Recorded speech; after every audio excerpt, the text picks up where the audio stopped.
So I suppose probably what makes the most sense is if I open up that OneDrive folder and download that, just to make sure I'm working with the same thing everyone else has. Oh, this is the AE file and everything. So it's the whole 9 yards. Everything's set up.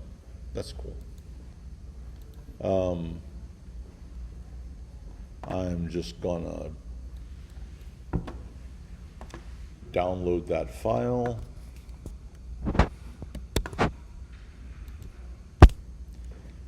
And in the meantime, go over to my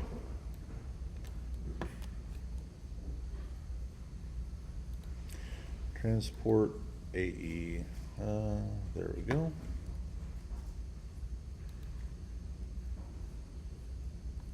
And here we go, Parallax.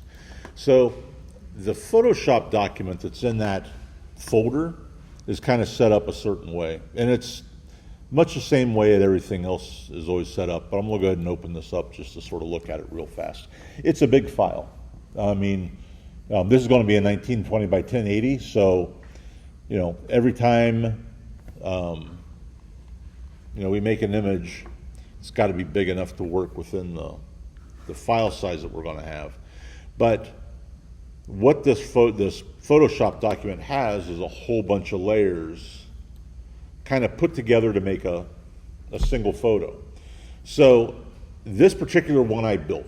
I went and found a bunch of different images. It seemed like they kind of worked together. I did some color correction to them to make them feel like they were sort of one thing. But what I've got here is I've got a layer for this hawk that's in the front on these branches. There's the hawk flying through the air, which maybe we'll use, maybe we won't. There's this guy standing on a hill in the foreground. I can turn him off. And then I've got this row of trees on a lake, which if you look, you can tell I got kind of lazy whenever I put it together and I just did kind of a mirror to get a file together, but I should probably actually take the time to actually fix areas like this because you don't really want it to be obvious what you've done. And then I've got my mountains, and last but not least, I've got a sky. So I kind of separated all these things out to give me different layers to work with. So parallax is that effect that the further away things are, the slower they appear to move. The closer they are, the faster they appear to move. So, and we can recreate that effect, sort of fake it with a 3D camera in After Effects.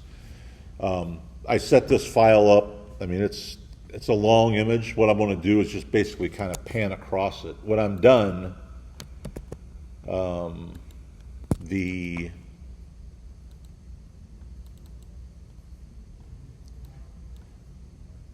it kind of looks like this.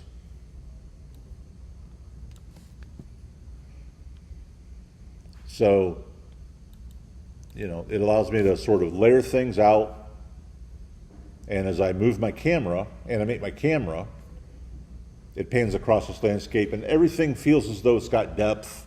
I've tossed some depth of field in here with the 3D camera, the whole 9 yards. So, and on this particular one, I tossed the type in just for effect, I guess. So, but that's kind of what I'm going to do. What I'm going to create is that kind of a movement, all from basically a still image, for all intents and purposes. So, and this will do a couple things. One, we can look at depth of field with the 3D camera, control it, zoom, rack focus, do some things like that.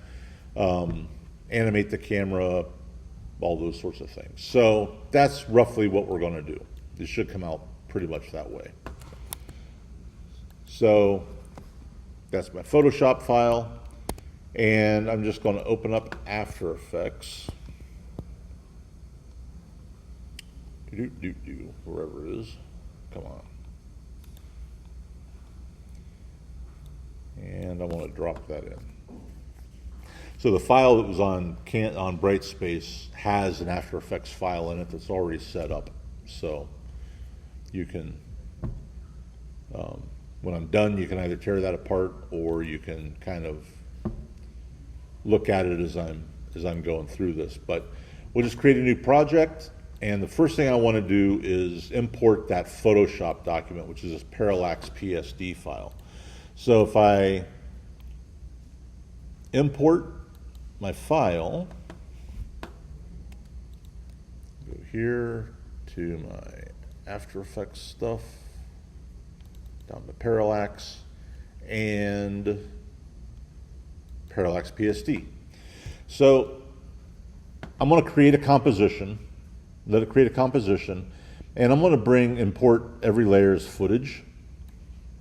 Sorry, as a composition, but I'm going to retain layer sizes is what I want to do. So it's a Photoshop file, composition retain layer sizes is going to make sure that all my layers when they come in will be no bigger than the artwork that's on it.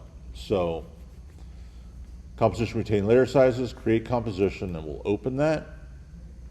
And with a Photoshop document, the first thing it wants to know is if I want to merge any layer styles into the footage. So if I've got drop shadows applied to something, it'll merge those into the layer itself.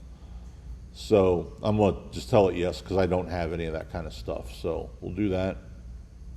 Say OK. And here is our great big file. When I open it up,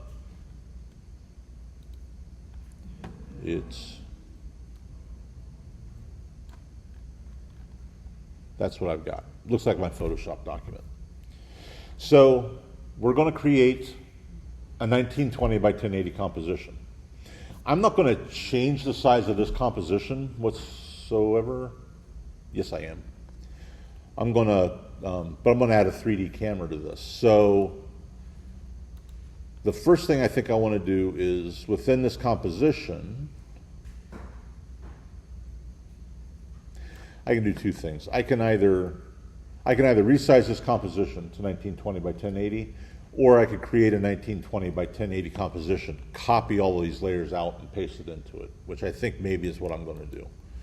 So if I create a new composition, 1920 by 1080, 30 frames a second, 24 frames a second, either one's fine.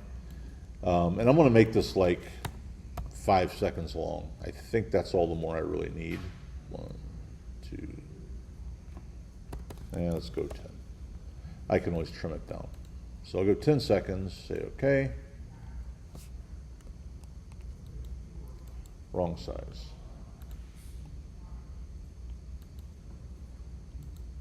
New composition. 1920, 1080 at 24. There we go. Say OK. All right. So there's our composition. And I'm just going to go, the first thing I want to do is just toss a 3D camera into this. So this I'll call my main composition. And let's go down here and add a new camera, 3D camera. I'm just going to make it a one node camera. So say OK. And basically that's going to be what I'm looking at here through my active camera view. If I go to 2 views, we'll see that here's my camera. So we are off into the races. So let me go back to a single view real quick. And I'm going to leave my camera on top, but I'm going to go back to this parallax composition, grab all the layers, copy them, and then paste them into my main comp here. And they're all kind of different sizes. I'm probably going to want to actually resize this, but we're going to look through the 3D camera first, see what we've got, and kind of move things around. So they're all bigger than my composition, but if I go in here, remember I can't work with a 3D camera unless I change all my objects to a 3D object. So I'm going to toggle my switches and modes on. And with all those selected, I'm going to click on that 3D icon to give us the 3D widgets on all of our objects. Let's not do it that way. Let's do it this way. Pan that across. Now let's go back to our two views and we can kind of start working here. So let's go and zoom out. And I need to kind of start arranging these so that I've got a decent view within my camera. And it all looks kind of wacky right now, but once I start moving things around, it'll all start falling into place. So I'm going to start with my sky, select that, and I'm going to push it back in this Z space. You see, if I push it back too far,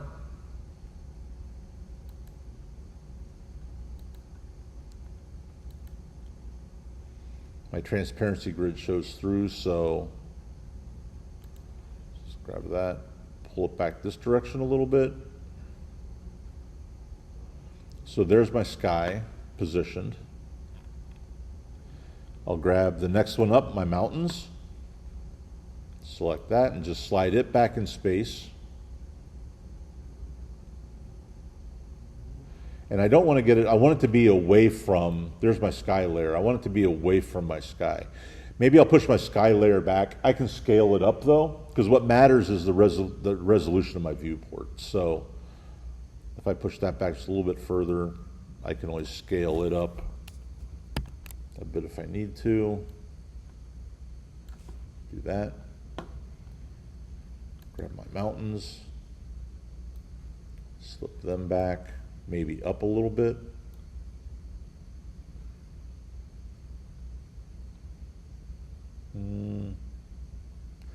Yeah, we'll do that, see what we get. And then just kind of work my way through each of these layers, pushing them back in space. So here's my trees. Whoops.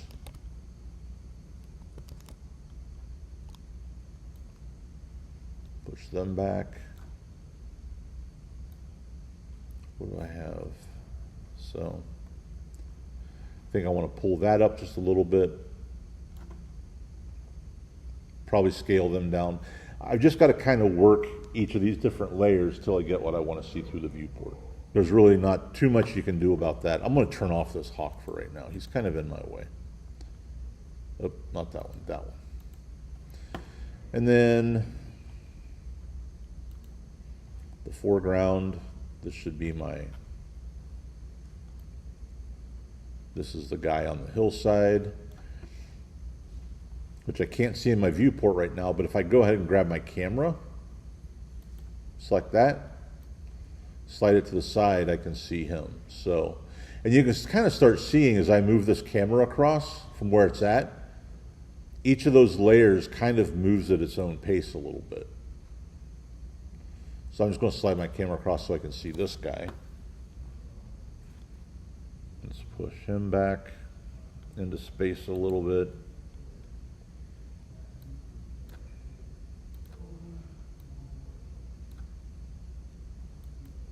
And as I do this, I just kind of keep adjusting the gap between all of my layers.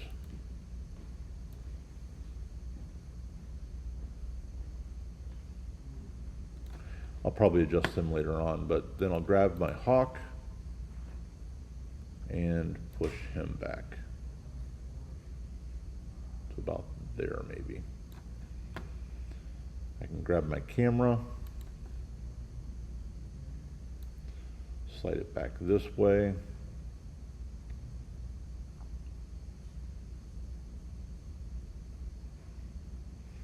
And I've got things kind of layered out in space a little bit, and I can kind of adjust things from here. You know, remember what matters is how big things are in this viewport. So, and you can, nice thing about this is you build a nice big file, you can get away with enlarging things, sometimes even a little more than you ought to, just because we're going to use a little bit of depth of field and those sorts of things to make this a little more believable. So, just kind of zoom in here. Maybe I'll pull the camera back some. But every adjustment I make, you see it adjusts other things I got to kind of go back and mess with, which may seem like an awful lot of work, but the effect is really pretty nice. So grab my hawk, maybe I pull him up a little bit. That's probably pretty good. So grab my sky, slide it up, grab my mountains. I still want to see those a little bit better.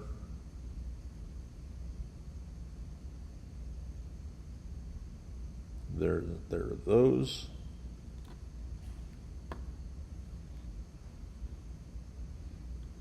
And I just kind of keep adjusting until I get things sort of the way I want them. And I think that'll kind of work out.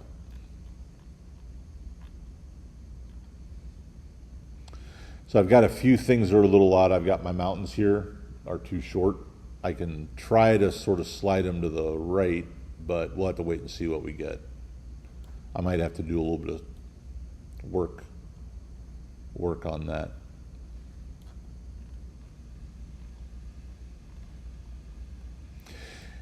You know, you can mix 3D objects and 2D objects as well. I mean, I might actually be able to get away with, if I didn't really want the clouds to look like they move at all, because maybe they would, maybe they wouldn't. I could use just a 2D cloud image back there to kind of set that up, and that would work as well. But we'll try the 3D clouds right now and just sort of see how they work for the time being and then go from there. So I've set all my objects up. My hawk is out here.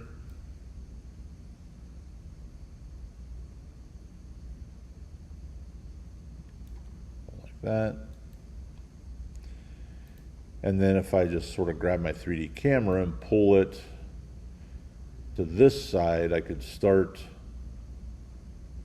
considering how my whole composition is going to look as I kind of pan across this scene.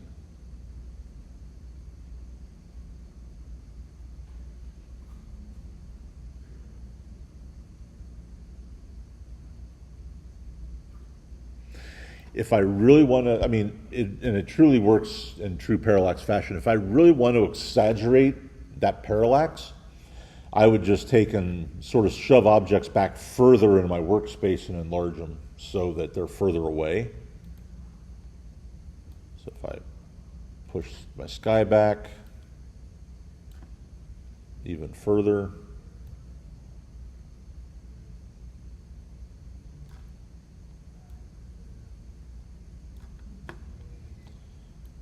do that with my mountains as well, push them back, scale them up.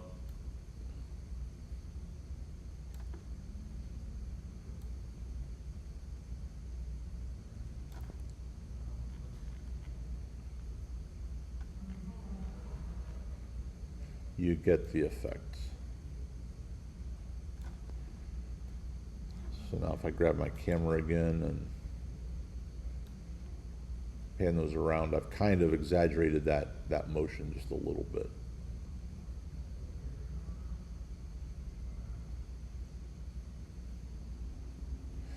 So let's set, the sky is kind of fixed. The sky is as big as it's going to be.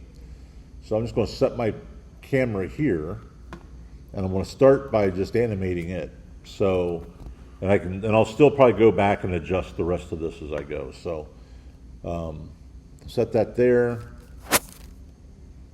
set a position keyframe for that, and then come across to say 5 seconds, let's go to 4 seconds. Pull my camera across to when this guy kind of comes in just to the scene right about here, maybe, right about there. So if I come back in here and look at, so this is a 4-second camera.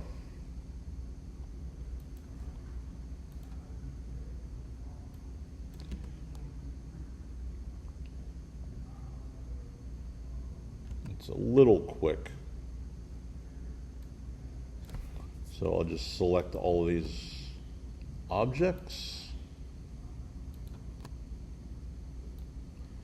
and stretch them out to like 6 seconds, something like that. Let's try that.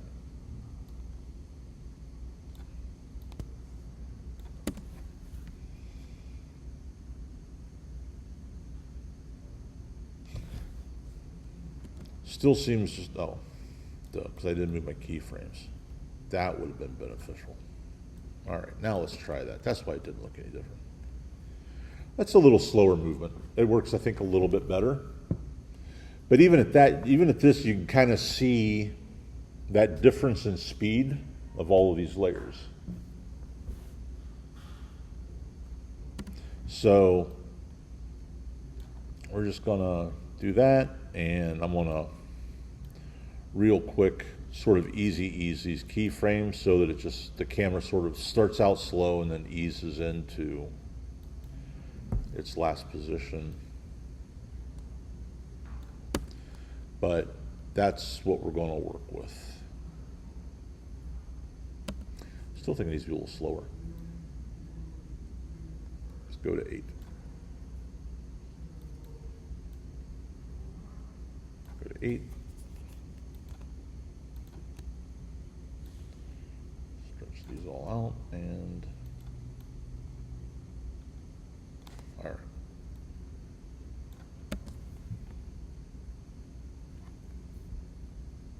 That's a little bit better. Okay. So we've kind of got this set up, and we've got our initial motion working. I think the next thing would be to kind of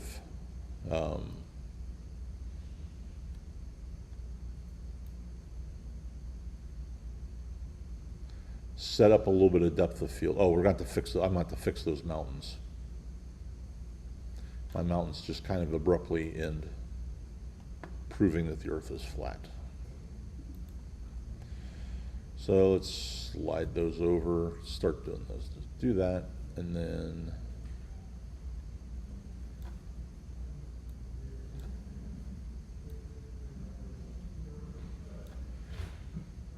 now see, as we pan across, they kind of end there. So I'm gonna duplicate my mountain layer, and for now I'll just slide it across and kind of butt them up against each other. That'll extend my mountains. Probably not the best way to do it. I should probably actually fix that up a little nicer, but I've got too many. I've got a seam there, I've got a seam here. Things I should go back and fix in this file probably. So anyway, but all in all, that's my movement.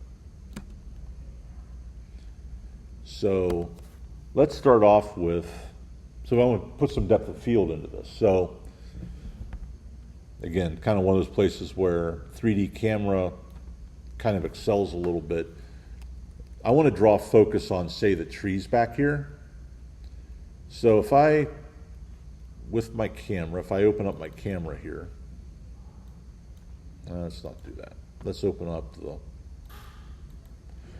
the camera and then go down to the camera options.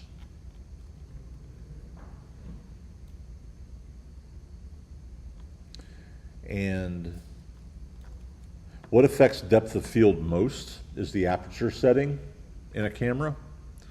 So if I go down here to aperture, focus distance, we'll mess around with a little bit. We got to make sure depth of field is on, which it is. And then this camera, I mean, we can adjust, work with the zoom. If I were to move the zoom, it would pull in a little bit, so we could do that.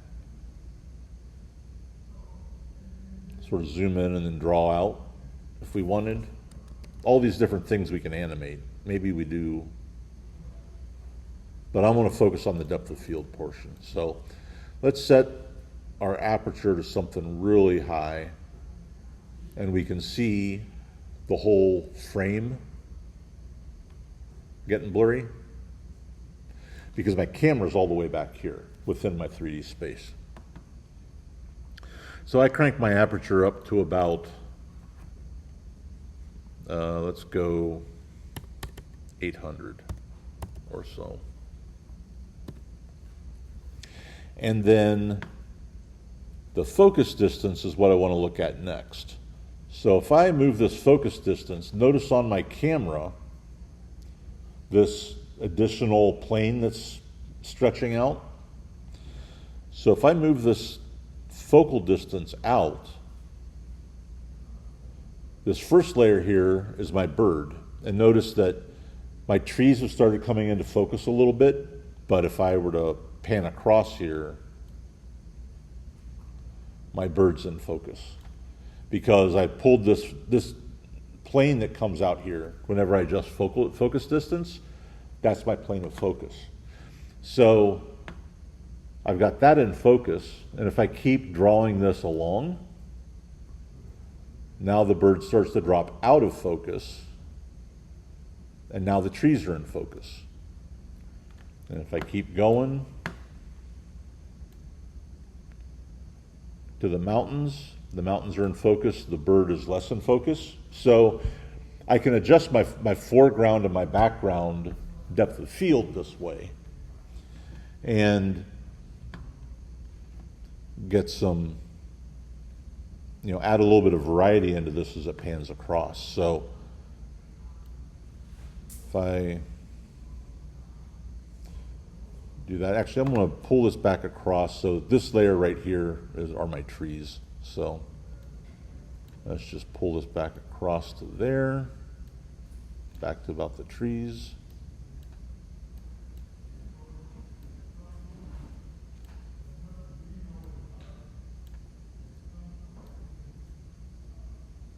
And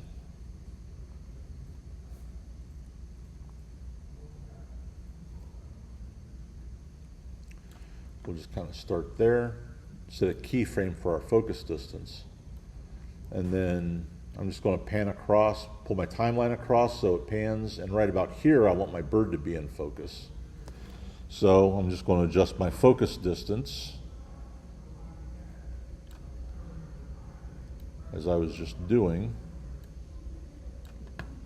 back to where the bird is. So now he's in focus. Trees start to drop out a little bit. Pan on across.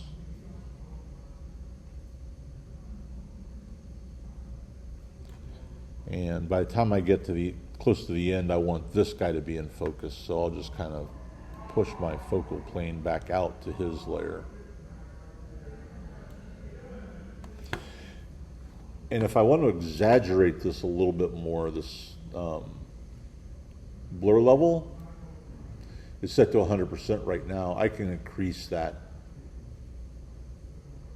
to like 150 or so that if I go back to one view here,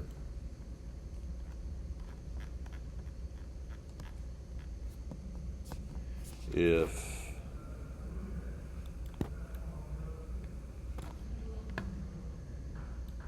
I look at this and just sort of scrub through it, my trees are nicer in focus, the mountains are kind of soft, the sky is kind of soft.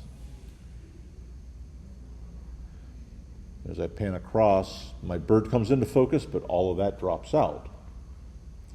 So it kind of gives us a nice little effect. The blur by default is a little bit heavy, but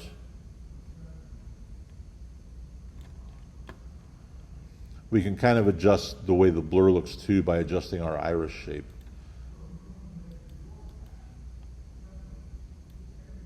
So If I change it to like a hexagon, that'll change the way that looks a little bit. Makes it not quite so severe. I find that the difference between a lot of these is really kind of negligible, but they all line up to something. So set the hexagon.